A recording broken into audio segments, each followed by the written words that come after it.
في الليغا الإسبانية ريال مدريد يضرب قادش بثلاثية متسخة وينتقل إلى صدارة الليغا في انتظار مباراة جيرونا كي يتم إرساله للمركز الثاني مجددا.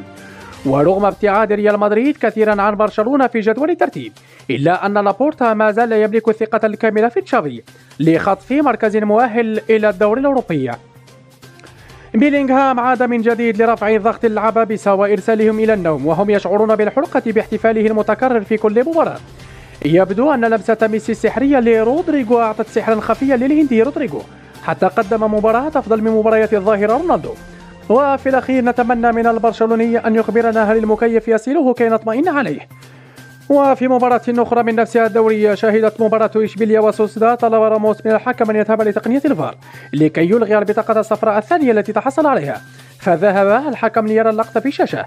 عندما عاد ألغى الصفراء ومنحه بطاقة حمراء مباشرة، وبذلك سيغيب مباراتين بدلا من مباراة واحدة. لقطة راموس ذكرتني بهذا المسعف حيث أراد أن يكحلها فعمها.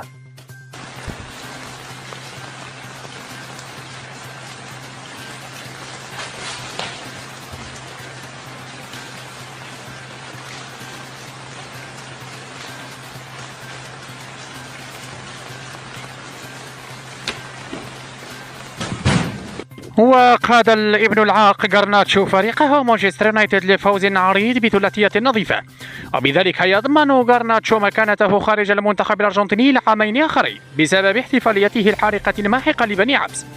الدوري الإنجليزي هذا الموسم أبان عن ضعف المنافسة فيه، لأني إذا قلت لك أن مانشستر يونايتد الذي لم يفز منذ أمد بعيد يبتعد عن الصدارة ب6 نقاط فقط.